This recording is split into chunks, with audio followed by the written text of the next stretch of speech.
Hi అండి అందరికి. వీడియోలో యాదాద్రి స్వర్ణగిరి టెంపుల్ గురించి చెప్తాం అనుకుంటున్నాను. రీసెంట్ గానే వెళ్ళాం. మేము ఎలా వెళ్ళినాం నేను తెలుసుకున్న విషయాలు చెప్తా. ఎవరైనా వన్ డేలో వెళ్ళి రావాలనుకుంటే మార్నింగే వెళ్ళండి 5-4 కల్లా. ఎందుకంటే అక్కడ దర్శనానికి టైమింగ్స్ ఉంటాయి. మార్నింగ్ ఇంటి నుంచి 5 కల్లా బయలుదేరితే ఫ్రెష్ అప్ అయి స్నానాలు చేసుకొని దర్శనానికి వెళ్తే 2 అయిపోయింది. నిజంగా ఆ గుడి ఎంత బాగుందంటే లోపలికి వెళ్తుంటే దర్శనానికి మొత్తం లైట్లు, లోపల పూజలు చేస్తుంటే ఫుల్ ఎనర్జెటిక్గా 50,000 పైగా భక్తులు వస్తారంట అక్కడికి.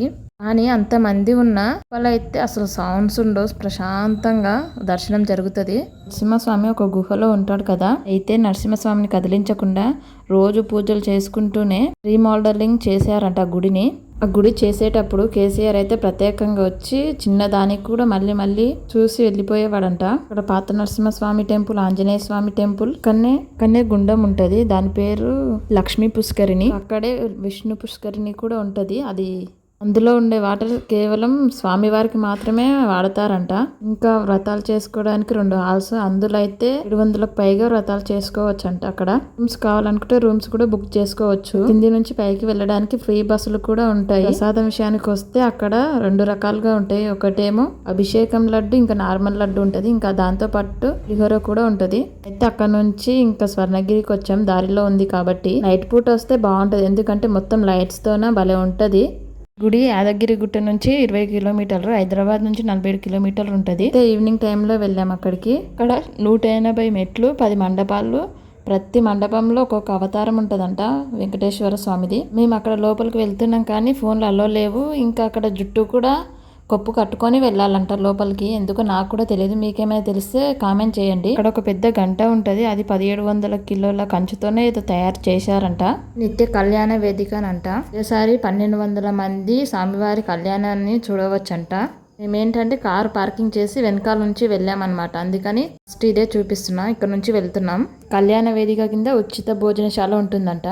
అక్కడ కూడా ఒకేసారి 1200 మంది భోజనం చేయొచ్చంట. అలాగే లోపలికి వెళ్తుంటే వెంకటేశ్వర స్వామి ఫేస్ కట్ అంటే అక్కడ విగ్రహం ఉంటుంది చిన్నగా. నేను ఇక్కడ నుంచే ఎంట్రన్స్ అనుకున్నా, కానీ ఇది బ్యాక్ సైడ్ అంటే నాకు మా వాళ్ళు చెప్పిర్రు. నాకైతే అక్కడ చాలా మంచిగా అనిపించింది. అక్కడ ఇంకా వెంకటేశ్వర స్వామి ఫేస్ కట్ దగ్గర కొన్ని సెల్ఫీలు, కొన్ని ఫొటోస్ అలా దిగేసాం. ఇక్కడ నుంచే ఇంకా ఎంట్రీ లోపలికి. చాలా మంది ఉంటారని తెలుసు, కానీ మేము వెళ్ళినప్పుడు అయితే చాలా తక్కువ ఉన్నారు. ఇది బ్యాక్ సైడ్ కళ్యాణ మండపం వెనకాల.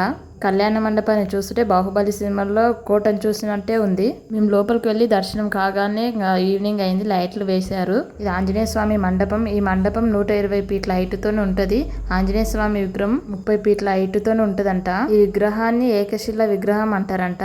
విగ్రహం ఎలా చేశారంటే చిన్నపిల్లలు కూడా నవ్వుతున్నప్పుడు ఇళ్ళబడతారు కదా సైడ్ మీద, అలా ఉంటదంట విగ్రహం. అలానే తయారు చేశారంట. అక్కడ ఆ రోజు స్పెషల్ ప్రోగ్రామ్ ఏదో చేశారు. నిజంగా సౌండ్స్ అయితే భలే ఉండే, బూస్ బాంబ్స్ వచ్చాయి. అంతమంది బ్యాండ్ పట్టుకొని కొడుతుంటే మీకు కూడా ఒకసారి వినిపిస్తా, వినండి.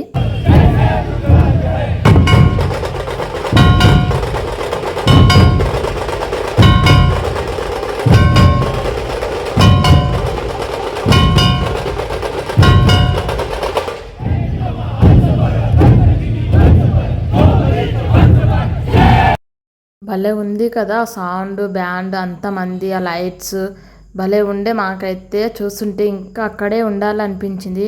అంత బాగుండే ఆ రోజు అయితే. మాకు ప్రోగ్రామ్ చాలాసేపు చేశారు. మీరు ఎప్పుడైనా వెళ్ళాలనుకుంటే ఈవినింగ్ టైంలోనే వెళ్ళండి స్వర్ణగిరికి. చాలా బాగుంటుంది, ఎందుకంటే మొత్తం లైట్స్ అన్న భలే డెకరేషన్ చేశారు ఆ గుడిని అయితే. చూడాలంటే మస్తు ఉంటుంది. ఆంజనేయ స్వామి మండపాన్ని తయారు చేయడానికి 5 సంవత్సరాలేమో పట్టిందంట. మేము అక్కడ నుంచి లేట్ అయిపోతుందని జలనారాయణ స్వామి దగ్గరికి వెళ్ళాం. యూట్యూబ్లో, ఇన్స్టాగ్రామ్లో ఆ జలనారాయణ స్వామిదే ట్రెండింగ్లో చాలా ఉంది కదా. మాకు కూడా ఎప్పుడు చూడాలి అన్నట్టుగానే ఉంది. ఇంకా అక్కడికైతే వెళ్ళాం. నాకు అక్కడ వెళ్ళిన తర్వాత ఒక విజువల్ గుర్తుకొచ్చింది. మహేష్ బాబుది అర్జున్ సినిమా ఉంటుంది కదా, అందులో ఒక టెంపుల్ ఉంటుంది చూడండి, ఆ టెంపుల్ లాగానే అనిపించింది. ఈ విగ్రహం ప్రపంచంలోనే 2వ విగ్రహం అంట. ఫస్ట్ది నేపాల్లో ఉందంట. నారాయణ 4 వైపులా 4 మండపాలు ఉంటాయి. అవి వాటిని 4 వేదాలు అంటారు. మధ్యలో జల నారాయణుడు ఉంటాడు. ఇక్కడ మా టోనుగాడు గట్టిగా మొక్కుతున్నాడు. మొక్కి అందులో కాయిన్స్ వేస్తున్నాడు. అక్కడ మనం ఏదైనా మొక్కుకొని కాయిన్స్ వేస్తే ఆ కోరికలు తీరుతాయంట. నేను మా టోన్గడ్ అయితే చాలా వేసాం. మొక్కుబడి కాదు, ఏదో బాగుంది అనిపించింది వాడికి, అందుకని ఇంకా చాలా వేసాం కాయిన్స్. మీరు కూడా యాదాద్రి వెళ్తే స్వర్ణగిరి చూడకుండా వెళ్ళకండి, నిజంగా చాలా బాగుంది. ఈవినింగ్ టైంలో వెళ్ళండి. ప్రత్యేకంగా ఫోన్స్ అల్లో లేవు కాబట్టి ఉన్న వరకు అయితే చూపించాను విజువల్స్, కానీ నేను అక్కడికి వెళ్ళిన తర్వాత తెలుసుకున్నాను, మీతో చెప్పాను. ఇంకేమైనా మిస్ అయితే మీరే తెలుసుకోండి. వాటర్లో అయితే గట్టిగా మొక్కుకొని కాయిన్స్ వేయండి, నిజంగా అనుకునే జరుగుతుందంట. వీడియో మీకు ఎలా అనిపించిందో చెప్పండి. ఓకే, బాయ్ మరి.